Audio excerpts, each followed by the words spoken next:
அதே மாதிரி நம்ம ஏரியாவில் நமக்கு எவ்வளோ ஸ்பேஸ் இருக்கோ அந்த ஸ்பேஸில் வந்து நம்ம அரேஞ்ச் பண்ணி ரெடி பண்ணி ஸ்ட்ரக்சர் பிளான் பண்ணி டயக்ராம் பண்ணி பண்ணிக்கலாம்.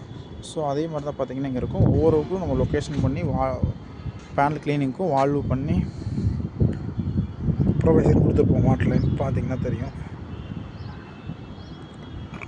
நம்ம எந்தளவுக்கு பிளான் பண்ணுறோமோ அந்தளவுக்கு அங்கே போய் எண்டு வரையும் போய் நம்ம ஒர்க் பண்ணுற அளவுக்கு நம்ம போகிற வழியும் பர்ஃபெக்டாக வச்சுக்கணும். அதில் அதனால் எல்லாமே இதில் வந்து ரேம்ப் பண்ணி வச்சுருக்கோம்.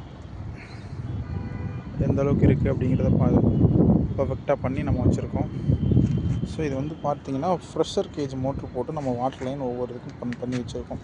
பார்த்திங்கன்னா தெரியும். ப்ரெஷர் கேஜ் மோட்ரு போட்டால் என்ன யூஸ் ஆகும்னா, நம்ம இதை கன் போட்டு க்ளீன் பண்ணுவோம். அந்த வாட்டர் லைன் வந்து டியூப்பில் கன் ஃபிக்ஸ் பண்ணி க்ளீன் பண்ணுறப்போ ப்ரெஷர் குறைய ஆட்டோமேட்டிக்காக அது ரன் ஆகிட்டு இருக்கும்.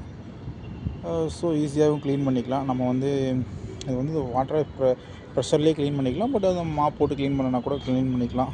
ஆனால் மோஸ்ட்லி வந்து டஸ்ட்டு தான் லைட்டாக இருக்கும். அந்த டஸ்ட்டு க்ளீன் பண்ணாவே போதும். அதனால் நம்ம வந்து வாட்டர் ப்ரெஷர்லேயே நம்ம க்ளீன் பண்ணிக்கலாம்.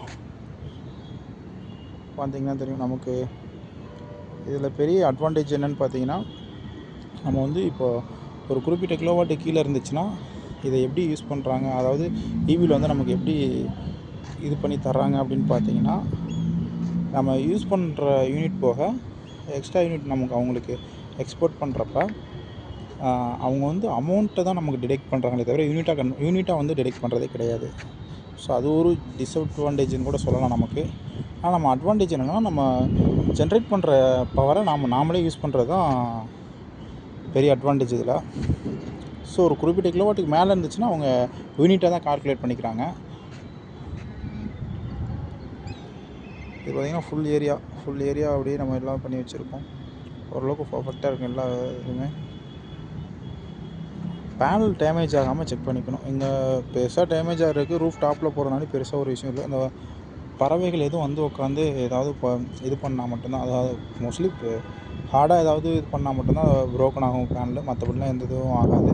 ஸோ பர்ஃபெக்டாக இருக்கும். இந்த மாதிரி ரேம்ப் இருக்கிறது கம்பல்சரி. ரேம்ப் இருக்கணும். இந்த சேஃப்டி கார்டு எல்லாமே இருக்கணும். சேஃப்டி அந்த லைன் எல்லாமே ஹேண்ட் ரைல்ஸ் எல்லாமே சேஃப்டி பர்பஸ் இருந்தால் தான் நமக்கு வந்து அப்ரூவலே தருவாங்க. ஸோ அந்தளவுக்கு எல்லாமே பர்ஃபெக்ஷனாக இருக்கும்.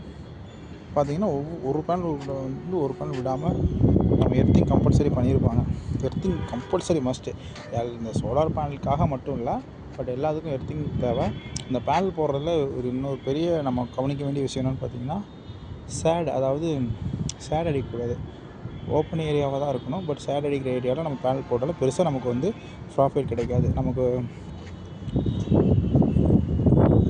சன்லைட் இருக்கிற ஏரியா பார்த்து போட்டால் மட்டும்தான் நமக்கு வந்து ப்ராஃபிட் இருக்கும். ஸோ சன்லைட் இல்லாத ஏரியாவில் எம்டியாக விட்டுருப்போம் நாம.